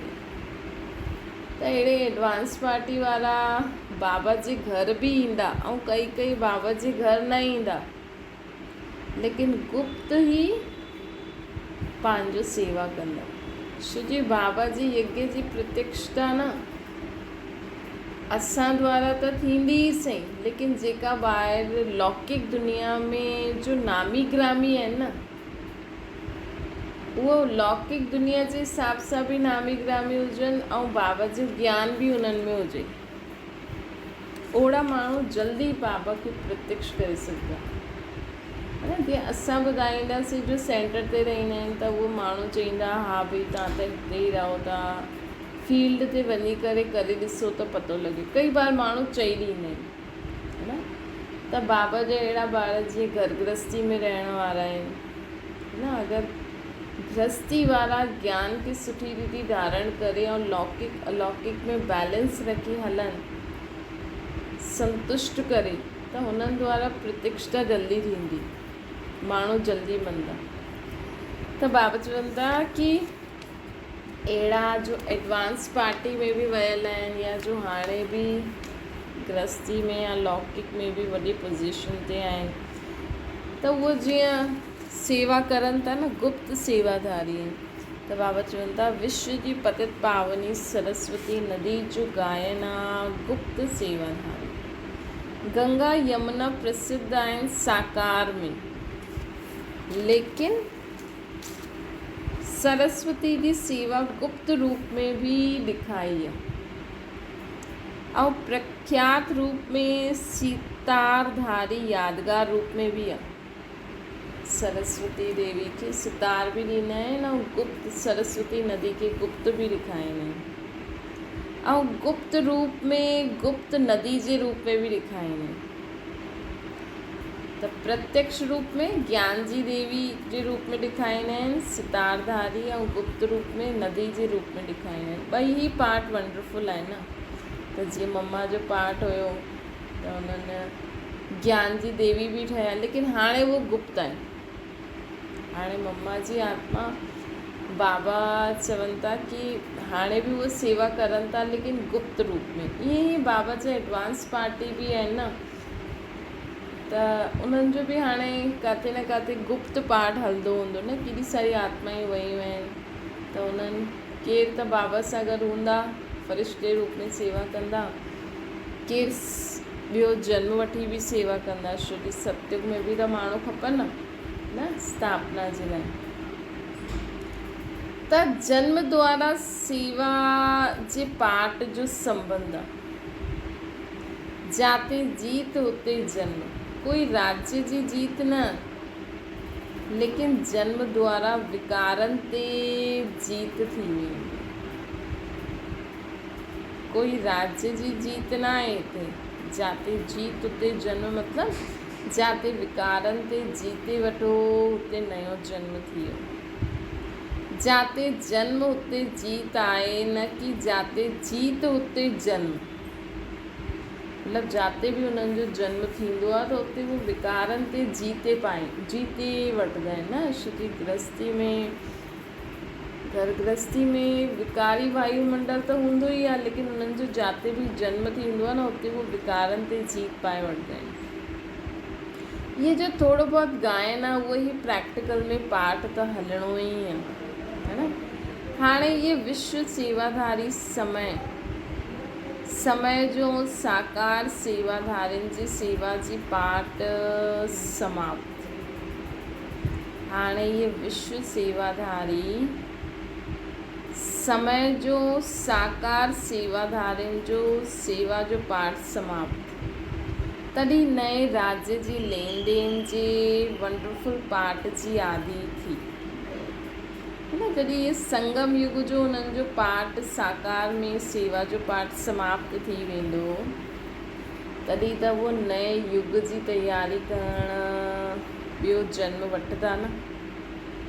त एडवांस जो ग्रुप, उन्हनि में बि जो विशेष नामी ग्रामी आत्मायूं आहिनि, उन्हनि जो संगठन ॾाढो मज़बूत आहे, है न। ॾिसो, जॾहिं विनाश थी वेंदो त बाबा चवंदा आहिनि उन खां पोइ कुझु आत्मायूं हिते बचंदियूं, है न। पोइ कृष्ण जा माता पिता बि खपनि, है न। कृष्ण जा माता पिता, पोइ उन्हनि जा संबंधी बि हूंदा, उन्हनि जेका दास दासियूं बि हूंदा, है न। पोइ कृष्ण जनम वठी वठंदो, पोइ हुनजो टीचर बि उन खां वॾो ई खपे, है न। वॾो खपे न टीचर, भई राजा ई त पढ़ंदो न, भाषा त पढ़ंदो। पोइ टीचर वॾो हूंदो कृष्ण जे हुन सां, त कम से कम केॾो वॾो हूंदो टीचर बि। त हुन जे लाइ त हाणे ई जन्म वठिणो पवंदो न। अगरि सम्झो हाणे थोरे समय में विनाश थी वेंदो, कृष्ण जन्म वठी वठंदो कृष्ण जी, त हुन खां पोइ हुनजा टीचर त पहिरियों खां ई जन्म वठणा खपनि न। तॾहिं हाणे जल्दी जल्दी आत्मायूं शरीर छॾनि न। तव्हां यज्ञ में अगरि ॾिसंदव न, त हीअ त केॾा सारा सेंटर्स आहिनि, किथे न किथे कोई न कोई आत्मा शरीर छॾे थी। छो जी कृष्ण जा टीचर्स बि खपनि, कृष्ण जे लाइ उनजी दास दासियूं बि खपनि, कृष्ण जे लाइ उन्हनि जे राज्य में खेती करण वारा न, उहे बि त वॾा हूंदा न। पोइ जॾहिं लक्ष्मी नारायण गद्दी ते वेंदा न, हुन समय कोई बि पुराणो शरीर वारो न हूंदो। हुन समय हुन खां पहिरियों सभु पुराणो शरीर वारा शरीर छॾे छॾंदा। लेकिन जॾहिं कृष्ण जन्म वठंदो, तॾहिं पुराणे शरीर वारा हूंदा, मतिलबु कलयुगी शरीर वारा। जे कृष्ण जा माउ पीउ जो हूंदा, उहो भले योग बल सां कृष्ण खे पैदा कंदा, लेकिन हुननि जो शरीर त हाणे जो ई हूंदो न। त कृष्ण जे माउ पीउ खे त शरीर छॾंदा, इहे संगम युग जो पाठ पूरो थींदो, एडवांस पार्टी में वेंदा, त हाणे त उन्हनि जो जनम त थी वियो हूंदो, है न। छो हाणे त समय थोरो आहे, या चलो जो बि आहे उहो त बाबा खे ई पतो। त उन्हनि खे बि वॾा थींदा, पोइ थोरो बहुत जो बि हूंदो उन्हनि में उन रीति, पोइ उन्हनि जो बि आहे अॻियां कृष्ण जा माउ पीउ, कृष्ण जा संबंधी, उहो बि त वॾा थींदा न। पोइ शादी खां पोइ उन्हनि कोई बि पुराणो शरीर वारो न रहंदो हुते।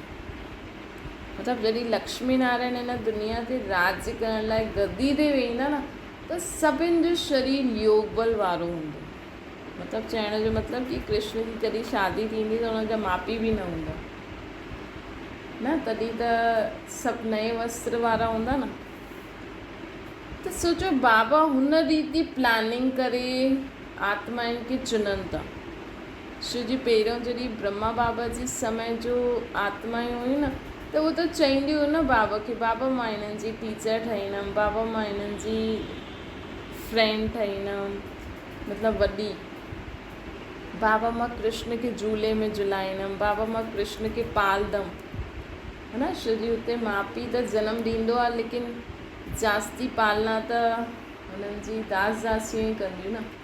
त जंहिंजी इच्छा आहे, छो जी ज़्यादा समय त दास दासियुनि वटि ई रहंदो न कृष्ण, त जंहिंजी इच्छा आहे हुन अनुसार त पाठ बदिली थियणो आहे न। त हिन करे बाबा जे घर में जो एॾा सारा आत्माऊं जल्दी जल्दी शरीर छॾनि थियूं, त उन्हनि जो मतिलबु कि हाणे कृष्ण जी नई दुनिया अचण लाइ उहा आत्माउनि खे जन्म वठी वॾो शरीर करिणो आहे। इन करे त बाबा चवनि था जाते जीत हुते जाते जन्म हुते जीत, मतिलबु कि जाते बि उन्हनि आत्माउनि जो जन्म थींदो आहे उते वो विकारनि सां जीत पाए वठंदा आहिनि। इहो जो थोरो गायन आहे उहो ई प्रैक्टिकल में पाठ हलंदो ई आहे। हाणे इहे विशेष सेवाधारी समय जो साकार सेवाधारी जी सेवा जो पाठ समाप्त, तॾहिं त नए राज्य जे लेन देन जा वंडरफुल पाठ जी आदि थींदी न। त एडवांस जो ग्रुप, उन में बि विशेष जो नामी ग्रामी आत्माऊं आहिनि, उन्हनि जो संगठन ॾाढो मज़बूत आहे। श्रेष्ठ जन्म फस्ट जनम दिलाइण जे लाइ धरनी तयारु करण जो वंडरफुल पार्ट इन आत्माउनि द्वारा तीव्र गति सां हले थो न। श्रेष्ठ जन्म फस्ट जनम दिलाइण जे लाइ धरनी तयारु करण जो इहो वंडरफुल पार्ट हले थो इन्हनि द्वारा त हाणे एडवांस पार्टी ब्रह्मा बाबा नयो शरीर वठी करे श्री कृष्ण जे रूप में अचनि, हुन जे लाइ धरनी केॾी प्योर हुजणी खपे। त हुन पवित्रता जे लाइ ये पाठ ॾाढो तीव्र गति सां हले थो। जी विनाशकारी बटन दबाइण लाइ रुकिया आहिनि, वैसे दिव्य जन्म द्वारा स्थापना कराइण जे निमित्त ठही हुई एडवांस सेवा जी पार्टी टचिंग करण लाइ, मैसेज ॾियण लाइ, प्रत्यक्षता करण लाइ रुकी आहे। दिव्य जन्म द्वारा स्थापना कराइण जे निमित्त बाबा चवनि था कि हाणे श्रेष्ठ जन्म फस्ट जन्म दिलाइण लाइ जो धरनी तयारु करण लाइ आत्माऊं ॾाढो तीव्र गति सां पाठ वॼाइनि थियूं। दिव्य जन्म द्वारा स्थापना कराइण जे निमित्त ठही हुई एडवांस सेवा जी पार्टी टचिंग करण लाइ, मैसेज ॾियण लाइ, प्रत्यक्षता करण लाइ रुकल आहे। उहो त संबंध जे स्नेह सां प्रत्यक्ष कंदा, है न। त जीअं विनाश जे लाइ आत्माऊं तयारु आहिनि, बसि बटन दबाइण जी देरी आहे। अमेरिका तयारु आहे, रशिया तयारु आहे, चाइना तयारु आहे, प्राकृतिक आपदायूं ॾिसो सभु तयारु आहिनि। सिर्फ़ु केरु तयारु थियणो हाणे? असां आत्माऊं न। त हाणे लास्ट घंटी त वॼी वई, त बाबा चवनि था कि हाणे न ॾिसो भई, ॾिसो दादी विया त सभु दादी दादी दादी एॾा ॾींहं असां हुयासीं, लेकिन सोचो अगरि हाणे ई विनाश ते असां दादी खे यादि करे हली वञूं त इहे बि ॾिसो झटका त लॻंदा, लेकिन ठीकु आहे, असांखे जो बाबा सिखायो आहे न, चलो ठीकु आहे, थियो, लेकिन बाबा बाबा बाबा यादि रहे, है न। अंत में जीअं हाणे दादी शरीर छॾियो, चलो ठीकु आहे, इहो त असांखे समय मिली वियो, लेकिन सोचो अॻियां बि हेॾी सारी निमित आत्माऊं जेकी आहिनि, उन्हनि मां बि कोई शरीर छॾंदो, अगरि हुननि में असां हुननि जी यादि में ई रहिजी वियासीं ऐं अचानक विनाश थी वियो त असां हुननि जी यादि में ई मथे हली वेंदासीं, है न। त इन करे हाणे शुजी बाबा खे छा तयारु करिणो आहे, कृष्ण जनम वठंदो त हुन सां गॾु हुन जा खेती करण वारा, कपिड़ा ठाहिण वारा, महल ठाहिण वारा और उनखे पढ़ाई पढ़ाइण वारा सभु तयारु खपनि। उन जा वॾा भाउ भेण बि जो बि हूंदा न संबंधियुनि में, रॉयल फैमिली जेके चइबो आहे, उहे बि त तयारु हुजणा खपनि न। त हुन हिसाब सां ॾाढी सारी आत्मायूं हाणे श्री छॾनि थियूं, जंहिंजी इच्छा आहे कि मां फर्स्ट कृष्ण जो इहे संबंधी ठहां त उनखे त पहिरीं श्री छॾिणो पवंदो न। ऐं उहो त हिते ॾाढी नामी ग्रामी हूंदी ब्राह्मण परिवार में उहा आत्मा। त ठीकु आहे, हिकु ॾींहुं असांखे पतो लॻियो हा भई हुन दीदी दादी श्री छॾे, चलो ठीकु आहे, पर ठीकु आहे, बाबा खे यादि करो। बाबा सां कनेक्शन टुटी वेंदो न, पोइ अचानक कुझु बि थी वेंदो, पोइ असां बाबा बाबा बाबा जी जॻह दीदी दादी कंदा रहंदासीं। हा, रिस्पेक्ट रिगार्ड आहे असांखे उन्हनि जे लाइ, उन्हनि असांखे बाबा सां कनेक्शन जुड़वायो आहे, बाबा जी शिक्षाऊं ॾिनियूं आहिनि, लेकिन समय अनुसार असांखे बाबा बाबा बाबा बाबा खे यादि कंदा हलो, साक्षी थी करे ॾिसंदा हलो।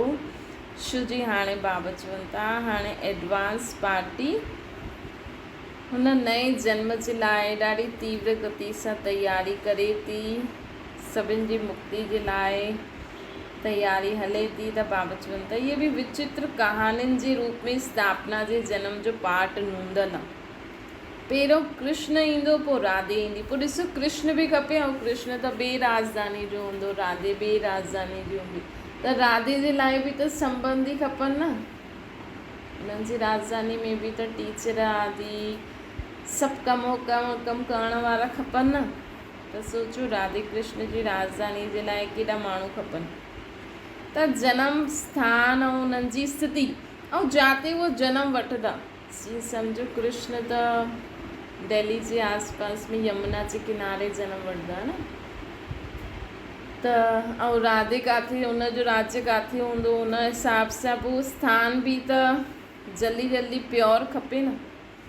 त जनम स्थान ऐं हुनजी स्थिति ॿिन्हिनि जो संपूर्ण कार्य समाप्त करे पोइ पुठियां जन्म थींदो राधे जो। ॾिसो राधे जो जनम मतिलबु बाबा जो चवण जो मतिलबु आहे कि जनम स्थान ऐं हुनजी स्थिति ॿिन्हिनि जो संपूर्ण कार्य समाप्त करे, मतिलबु कृष्ण जो सभु कुझु जनम बि थी वेंदो, सभु कुझु थी वेंदो, हुन खां पोइ राधे जन्म वठंदी। हिन जे लाइ हिन करे उहो वॾो ऐं उहो नंढी थी वेंदी। जीअं हिते बि सेवा जो भिन्न रूप में जनम स्थान ऐं हुनजी स्थिति तयारु करण जो बि वंडरफुल पार्ट आहे न। हाणे मम्मा जो बि पार्ट कहिड़ो थो हले, है न, मम्मा बि हाणे अञा ताईं सेवा, हाणे त पतो न आहे मम्मा साकार में करनि था या अवक्त करनि था, त बाबा खे ई पतो, है न, लेकिन उहो पाठ हले थो। जिते ही जीअं हिते बि कारोबार जे निमित्त जगत अम्बा जे क्षेत्र में पहिरियों जगत अम्बा धरनी ठाहिण वई। जीअं हिते बि मम्मा छा कई, पहिरियों मम्मा खां बाबा धरनी तयारु कराई कारोबार जे निमित्त, न सभु कुझु मम्मा खे मम्मा ऐं जेका बि 5-6 जो बि कमेटी में हूंदा हुन समय सभु कुझु बाबा उन्हनि खे ॾेई छॾियईं न। त कारोबार जे निमित्त जगत अम्बा जे क्षेत्र में पहिरियों जगत अम्बा धरनी ठाहिण वई, पोइ बाबा विया। ईअं जगत अम्बा ऐं मुरबी ॿार विश्व किशोर साथी समान सामनो करण वारा हुया। मैदान ते अॻियां सेवा में अचण वारा जगत अम्बा ऐं किशोर दादा हुया, विश्व किशोर दादा। वैसे ही हाणे बि भिन्न रूप में कार्य जे संस्कार उहे ई आहिनि।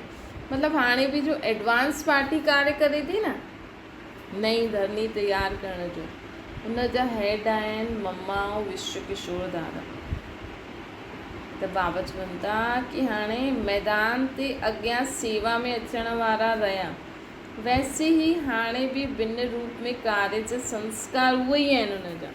भले मम्मा शरीर छॾे छॾियईं, भले दादा उन विश्व किशोर दादा शरीर छॾे छॾियईं, लेकिन हाणे बि उन्हनि जो कार्य कहिड़ो थो हले, धरनी तयारु करण जो। ऐं उन्हनि जा साथी त हाणे केॾा सारा दादियूं दीदियूं वञनि था न, मतिलबु उन्हनि जो साकार शरीर ख़तमु थी करे हाणे उहो फ़रिश्ते रूप में या ॿियो जन्म वठी करे पंहिंजो पाठ वॼाईंदा। लेकिन असांखे छा यादि रखिणो आहे, बाबा है न। अगरि असां पंहिंजी बुद्धि ओॾे उन्हनि वटि खणी वियासीं, बाबा खे भुलिजी वियासीं, त पोइ असांखे रहणु थोरो मुश्किल थी वेंदो न। हाणे जीअं दादी श्री छॾे, हाणे जेका ॿार सोचंदा की हाणे दादी बि हली आहे, हाणे मधुबन में कीअं वेंदासीं, कीअं सेवा कंदासीं सेंटर, त उन्हनि जे लाइ थोरो न मुश्किल थी सघंदो आहे। इन करे दादी बि असांखे छा था सेखारीनि की हाणे अव्यक्त थी करे पंहिंजो कार्य करो, है न। साकार में ॾिसण जी आदत पइजी वई आहे न सभिनि जी, त हाणे अव्यक्त स्थिति में ॾिसो त बि तव्हांखे लॻंदव की सभु असां सां गॾु ई आहिनि, ऐं असां सहज ई न संगम युग जो समय बाप दादा सां गॾु ऐं अव्यक्त दादियुनि सां गॾु इंजॉय कंदासीं। न त अगरि साकार में ढूंढणु वेंदव त दुखी थींदव न। हाणे असां अगरि मधुबन में ईअं सोचंदासीं की अरे दादी हली आहे, छा करूं, कीअं करूं, त असांखे रोइणु ईंदो, ॾाढो अकेलोपन लॻंदो, ॾाढो डपु बि लॻंदो की हाणे छा करूं। लेकिन अगरि असां पंहिंजी अव्यक्त स्थिति में स्थित थी करे हलंदासीं, बाप दादा खे साम्हूं रखी हलंदासीं, अव्यक्त दादनि खे बि पाण सां गॾु हलंदासीं, त असांखे ॾाढो मज़ो ईंदो, है न। त बाबा छा था चवनि हाणे कि हाणे मैदान ते नई दुनिया जे लाइ ॾाढी तीव्र गति सां सभु तयारियूं हलनि थियूं। इन करे असांखे बि छा करिणो आहे, उहा अव्यक्त में या एडवांस पार्टी में कार्य करनि था, असां हिन साकार दुनिया, हिन संगम युग वासी थी करे बाबा जी यादि में रहो, जल्दी जल्दी सभिनि खे संदेश ॾियो, पंहिंजो कार्य पूरो करो। कल्ह बाबा जी ने स्टैम्प लॻायो, हाणे आत्माएं जो बि तव्हांजे संबंध संपर्क में अचनि थियूं, उन्हनि खे मुक्ति खपे, जीवन मुक्ति खपे, चलो उन अनुसार जल्दी जल्दी हलंदा वञो। बाबा चवनि था कि ॾिसो, मम्मा ऐं विश्व किशोर दादा जे लाइ बाबा ॿुधाइनि पिया कि उहा जीअं हुननि यज्ञ जे शुरूआति में बि कारोबार संभालियो हुयो न, त हाणे नई दुनिया जी स्थापना में बि हुननि ॿिन्हिनि आत्माउनि जो विशेष कार्य आहे। मैदान ते अॻियां सेवा में अचण वारा रहिया, वैसे हाणे बि भिन्न रूप में कार्य जे संस्कार उहे ई आहिनि। ॿई स्थापना जे जन्म जी कहानियुनि में हीरो पाठदारी, मम्मा ऐं विश्व किशोर दादा स्थापना जे कार्य में हीरो पाठदारी आहिनि। गर्भ महल तयारु करनि था, छा था करनि उहो, गर्भ महल तयारु करनि था। हिते बि त कारोबार जे निमित्त ॿई मूर्तियूं रहियूं न, मम्मा ऐं विश्व किशोर दादा। शुरू में बि जेका गर्भ महल तयारु करणो हुयो न, त हुते कारोबार जे निमित्त ॿई मूर्तियूं हुयूं,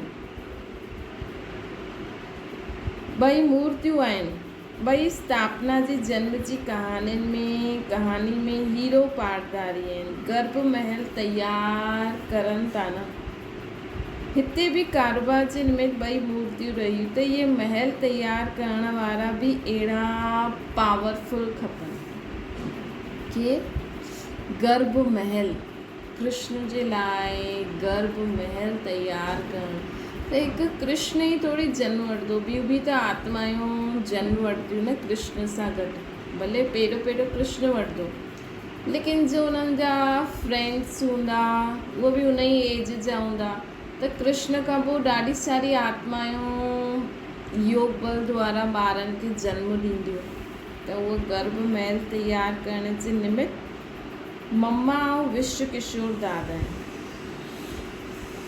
हिते स्थापना जी तयारी कई, ऐं पोइ हुते तव्हां सभिनि जे लाइ जो विशेष अष्टरत्न आहिनि, उन्हनि जे लाइ तयारी करनि था। विशेष जो अष्टरत्न आहिनि, उन्हनि जे लाइ तयारी करनि था। महल तयार करनि था। जॾहिं तयारी थिए तॾहिं त आत्मायूं हुते वेंदियूं न, है न। जॾहिं तयारी थिए तॾहिं त आत्मायूं हुते वेंदियूं न। अष्ट रत्ननि जे लाइ तयारी, गर्भ महल तयार करणो, महल तयार करनि था। जॾहिं तयारी थिए तॾहिं त आत्मायूं हुते वेंदियूं। त हाणे अपवित्र सृष्टि ते में पवित्र महल तयार करणो, केतिरो श्रेष्ठ कार्य करणो, है न। केतिरो श्रेष्ठ कार्य करणो आहे। अपवित्र हिन सृष्टि ते, हिन ई सृष्टि ते हाणे एॾी अपवित्रता आहे। हिन ई समय अहिड़ी आत्माउनि की बाबा तयार था करनि मम्मा ऐं विश्व किशोर दादा द्वारा, जंहिंजो गर्भ महल जहिड़ो हुजे। केतिरो श्रेष्ठ कार्य करणो पए न। अहिड़ी पावरफुल आत्मायूं खपनि जो इहे पावरफुल कार्य करे सघनि। अहिड़ी पावरफुल आत्मायूं खपनि जो इहे पावरफुल कार्य करे सघनि। अहिड़ी वेड़ी न करे सघंदी। उहो बि डेट पुछनि था कि कंहिं डेट ताईं महल तयार खपे, है न। एडवांस पार्टी पुछे थी बाबा खां कंहिं डेट ताईं बाबा महल तयार खपे। उहो त चईंदा आहिनि साकार सेवा जो पाठ समाप्त थींदो तॾहिं असांजे कार्य जी आदि थींदी, है न। त साकार में बि ॾिसो, हाणे ॾिसूं था न सीन छा थो हले संगम युग जो। त जॾहिं साकार पाठ बि ख़तमु थिए न सेवा जो, तॾहिं त उन्हनि जे पाठ जी आदि थींदी। मतिलबु नई दुनिया जी कार्य प्लानिंग त थिए थी, लेकिन प्रैक्टिकल त जॾहिं साकार इहे ख़तमु थींदो तॾहिं त उहो शुरू थींदो न। हिन जी अंत असांजी आदि। पहिरियों अंत थींदो तॾहिं त पोइ आदि थींदी न। त सेवा जे पाठ जी समाप्ति जी डेट कहिड़ी आहे? उहा ई डेट पोइ राज्य जे जन्म जी थींदी। जॾहिं हिते सेवा जी समाप्ति थी वेंदी, उन खां पोइ नेक्स्ट सेकेंड खां राज्य जे जनम जी तयारी थींदी। ॿुधियो उन्हनि जी रोहरियान।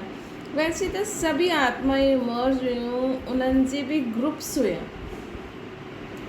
सर्विसेबल ॿारनि खे ॾिसी बाबा छा चईंदा आहिनि? सर्विसेबल जी प्लान त सर्विस जा प्लान त सभिनि जा ॾाढा सुठा सुठा ठाहींदा आहिनि। लेकिन हाणे सर्विस जे प्लान सफल तॾहिं थींदा जॾहिं निमित ठहियल उहो विशेष अटेंशन ॾींदा, न। जॾहिं निमित ठहियल विशेष अटेंशन ॾींदा तॾहिं ही सर्विस जो प्लान सफल थींदो। हिकु त जहिड़ी आत्मा जीअं आत्मा जी जो विशेषता आहिनि, उन विशेषता खे मूल्य ॾींदे हुए उन्हनि खे अॻियां उमंग उत्साह में लाइणो, है न। बाबा चवनि था कि हिकु त जीअं आत्मा जी जो विशेषता आहे, असांजी सेवा कीअं अॻियां वधंदी कि असांजे बाबा जे यज्ञ में जो आत्मा अचे थी न, हुनखे असां पंहिंजी रीति न ॾिसूं कि अहिड़ो आहे अहिड़ो आहे अहिड़ो आहे। तव्हां कीअं ॾिसो हुनखे कि हिन आत्मा में विशेषता छा आहे, है न। हिकु त जीअं आत्मा जी जो विशेषता आहे, उन विशेषता खे मूल्य ॾींदे हुए उन्हनि खे अॻियां उमंग उत्साह में लाइणो। हुन जे लाइ निमित ठहियल हुए जो बि अथक सेवाधारी ठहिणो पए। असांखे ईअं न चइणो आहे इहो ईअं करे इहो ईअं करे। अरे उन में जो विशेषता आहे उन अनुसार कमु करायो न, जंहिंमें जो विशेषता आहे उन अनुसार असां कमु करायूं। हाणे बाबा उन आत्मा खे खीचे करे लातो आहे ऐं असां चऊं था इहे ईअं करे, है न। त लेकिन जे विशेषता खे बाबा चुनी करे सम्झी करे उनखे यज्ञ में लायो आहे, त हुन विशेषता अनुसार असांखे कार्य कढणो खपे न। ॿियो बाबा चवनि था सर्विस जे लाइ बाबा चवनि था पंहिंजे सेवा केंद्र जो बि संपर्क जे सेवा केंद्र आहिनि उन्हनि जो वातावरण रूहानियत जो ठाहियो जंहिंसां स्वयं जी ऐं अचण वारे आत्माउनि जी जो नई नई ईंदियूं आहिनि उन्हनि जी सहज उन्नति थी सघे। पंहिंजे सेवा केंद्र जो वातावरण रूहानियत वारो ठाहियो जंहिंसां जो आत्मायूं आहिनि है न जो नई नई ईंदियूं उन्हनि जी सहज जी उन्नति थी सघे। छो कि वातावरण धरती खे ठाहींदो आहे, वातावरण धरती खे ठाहींदो आहे।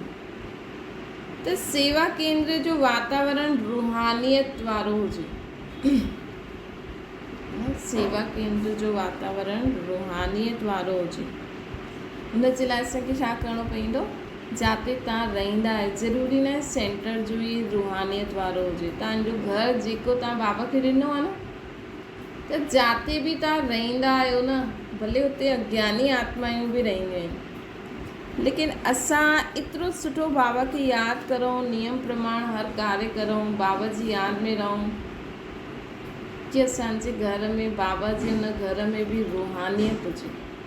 न त कम से कम पंहिंजे घर में हिकु अहिड़ो स्थान फिक्स करो जिते तव्हां रोज़ ज्ञान योग करो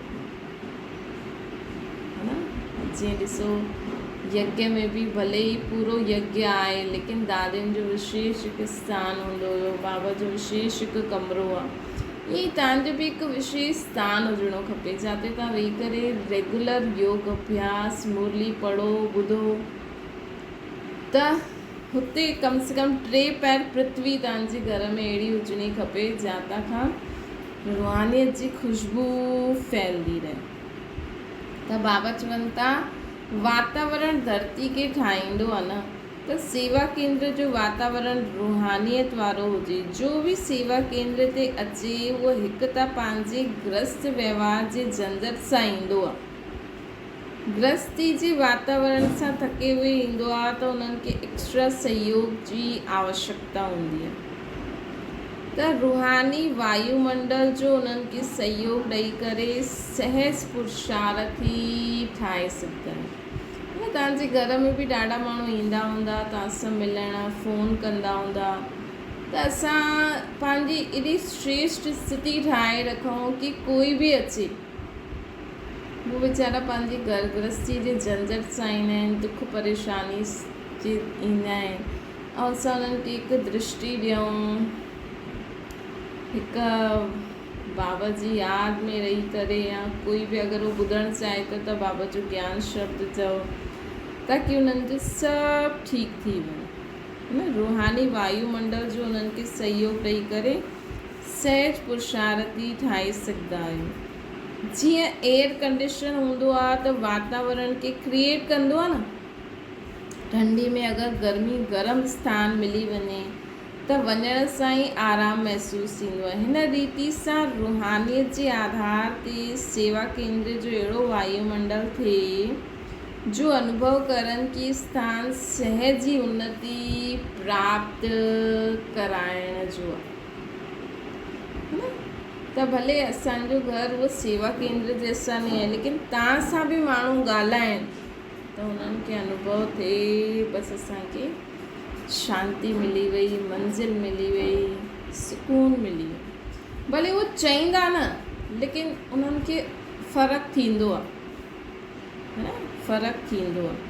त बाबा चवनि था ॾिसो गृहस्थ जे झंझट सां तव्हां वटि ईंदा आहिनि तव्हां सां ॻाल्हाईंदा आहिनि असां बि अगरि पंहिंजी झंझट ॿुधायूं त फ़ाइदो छा असां वटि कोई झंझट आहे हाणे बाबा जे ॿारनि खे कोई प्रॉब्लम आहे कोई प्रॉब्लम न आहे छा प्रॉब्लम आहे न त हिन रीति असांखे ॿियनि खे उहा अनुभव कराइणो त बाबा चवनि था हिन रीति सां रूहानियत जे आधार सां सेवा केंद्र जो अहिड़ो वायुमंडल हुजे जो अनुभव करनि कि स्थान सहज जी उन्नति प्राप्त कराइण जो आहे।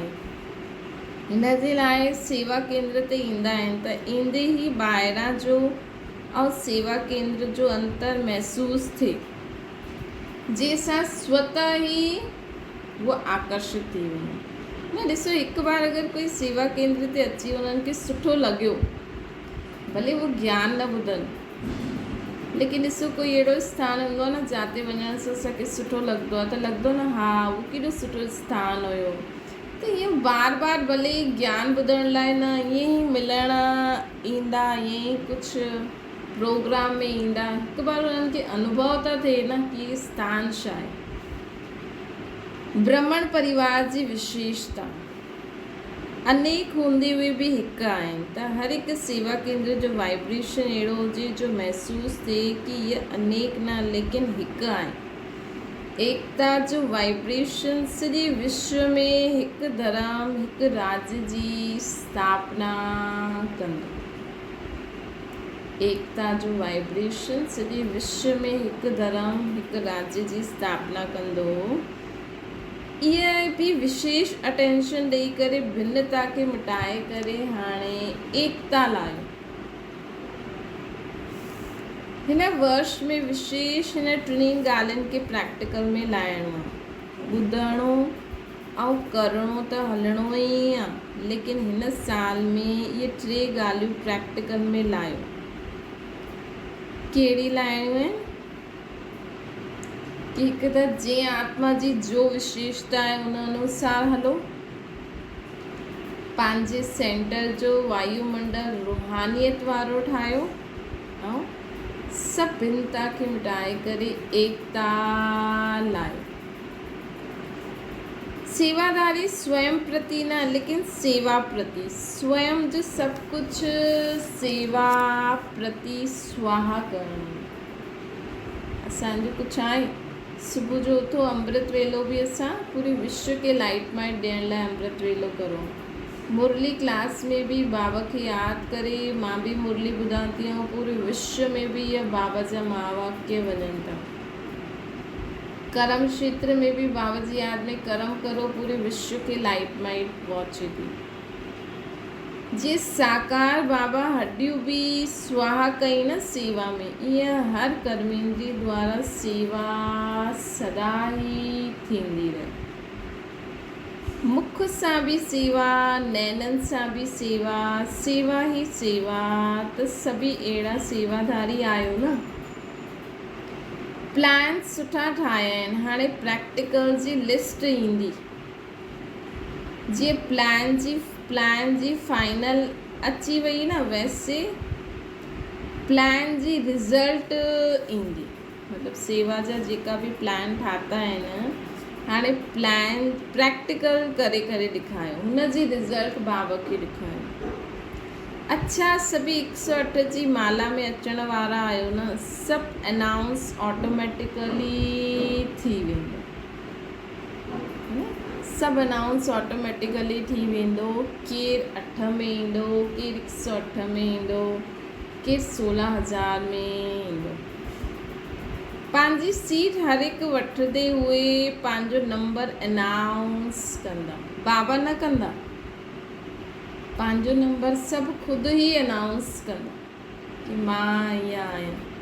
पंहिंजी सेवा, पंहिंजे चहिरे चाल चलन, पंहिंजी प्रैक्टिकल लाइफ द्वारा हर रतन पंहिंजी सीट जो नंबर ख़ुदि ॿुधाईंदा। हाणे त बाबा चवनि था सेवा जी सीट नंबर अनाउंस कंदी। सेवा जी सीट ही नंबर अनाउंस कंदी। मतिलबु ॾिसो, जे आत्मा में एतिरी शक्ति हूंदी, एतिरी प्योरिटी हूंदी, एतिरो ज्ञान गुण शक्तियुनि सां संपन्न हूंदी, जंहिंजी लाइट पूरे विश्व में फैले थी, त उहा आत्मा त ऑटोमेटिकली नंबर अॻियां वेंदी न।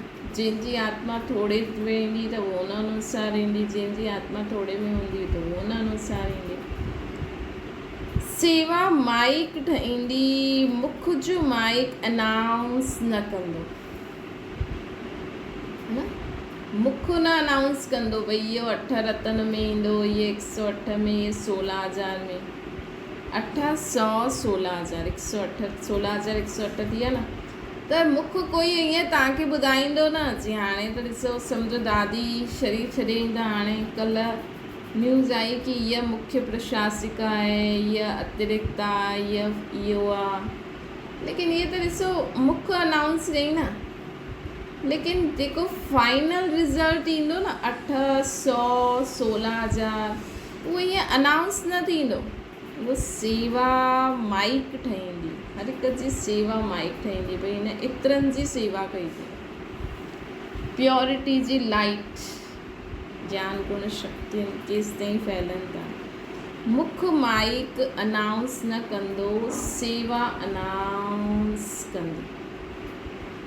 त सिर्फ़ु असांखे ईअं ख़ुशि न थियणो आहे न। बाबा सेंटर इंचार्ज जेका बि मुख्य आहिनि उहे ईअं ख़ुशि न थियनि भई असां चीफ आहियूं, असां एडिशनल चीफ आहियूं, असां सेंटर इंचार्ज आहियूं, असां जोन इंचार्ज आहियूं, त असां सत्युग में बि ईअं ऊच पद पाईंदासीं न।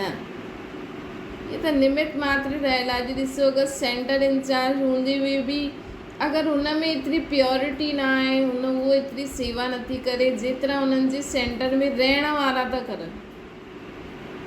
जेतिरी सेंटर में रहण वारे ॿारनि जी धारणा आहे ओतिरी टीचर जी बि न आहे। त टीचर पद पाईंदी या सेंटर वारो ॿार, है न। त असांखे हिननि में न वञिणो आहे, भले निमित कोई बि आहे न। हा भई ठीकु आहे, माण्हुनि खे तसल्ली थी वेंदी आहे भई हिननि जे यज्ञ में इहो वॾो आहे, हिननि जे शहर में इहा वॾी दीदी आहे। लेकिन फाइनल रिज़ल्ट सत्युग में जो पद प्राप्त कंदा न, वो ज्ञान गुण शक्ति हूंदी, जंहिंमें धारणा हूंदी, जेतिरी मनसा वचा कर्मणा सेवा कंदा, बाबा जी हर श्रीमत के पालन करे हलंदा, उन अनुसार अनाउंस थींदो। अच्छा, ओम शांति। बाबा की याद करो।